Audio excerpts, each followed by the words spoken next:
Let's get to business news now, and I think Emma Hatton is joining us from our Wellington studio today. Emma, so I see here that Meridian has its earnings results out today, and it's looking pretty healthy. What's going on there? Yeah, Lisa. So another day of a lot of company earnings coming out. Meridian we'll look at this evening. It had a record first half profit. It rose 26% to $191 million. Revenue was also up 5% to a whopping $1.78 billion. New Zealand had really good hydro generation in that 6 months to December, also strong wind generation and robust customer sales. And it really was that New Zealand division of Meridian which helped with that good profit that it saw. Australia wasn't so good. That's where they operate the Powershop brand. Despite really good customer sales there, the drought and the accessibility, the availability of the wind farms reduced generation. Looking ahead for the company, it's looking good for them. They go into the year with a strong reputation, which according to consumer surveys, which they noted, which given the amount of competition in the sector here is worth its weight. It does acknowledge it faces a number of challenges as well, as does other operators in the sector. Things like gas supply uncertainty, high wholesale power prices, and upcoming RMA reforms.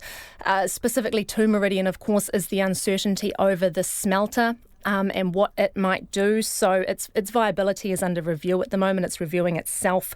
It is Meridian's biggest customer, but it has said that the high power prices and transmission costs are a problem for it. So currently the smelter works under an agreement where they can exit New Zealand with 12 months notice.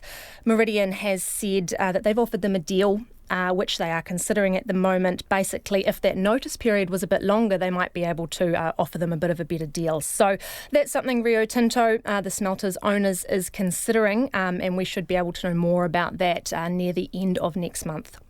Okay, well, moving away from earnings, the government is considering a law change. Now, this is to make sure that small businesses are paid on time. So this is a bit of a big deal for small businesses, isn't it? Yeah, absolutely. So this is a discussion document that's come out today from MB, and the Minister for Small Business, Stuart Nash, is just basically wanting to gauge the industry's thoughts on it. Does it need to be legislated, or is it something that they can manage themselves? So the issue is where small businesses have contracts with big businesses. They might supply them a small, niche product or something that the big business uses as a cog in their wider operations. However, there's a power imbalance. So the big business can essentially, and what some of them are doing, are imposing extended payment terms. So what that means is they'll get their product, but they may not pay the small business for up to 90 days. In the meantime, the big business is demanding payment from their customers very quickly, so within 7 days. As you can see there, they're essentially using the small business as a free line of credit. So that's inherently unfair. And the problem is the small businesses, because they rely on these contracts, they don't feel like they can negotiate. They may risk losing the contract if they become difficult. So that's something that the Minister is engaging on at the moment and asking for feedback as to whether that's something that needs to become law. Okay, well, coronavirus has, turned a lot of attention onto the market. So how did we finish up today?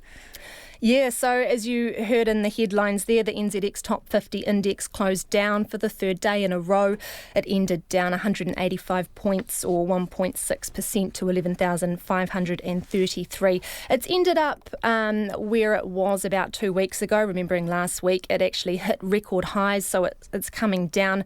We're not alone, of course. Wall Street fell 3% and Australia is currently down 2.5%, and the main Asian markets are down less than 1%. The New Zealand dollar trading at 63.1 US cents, 95.7 Australian and 48.6 British pence. Thanks, Emma. That's our business reporter, Emma Hatton, joining us from our delightful Wellington studio there with today's business.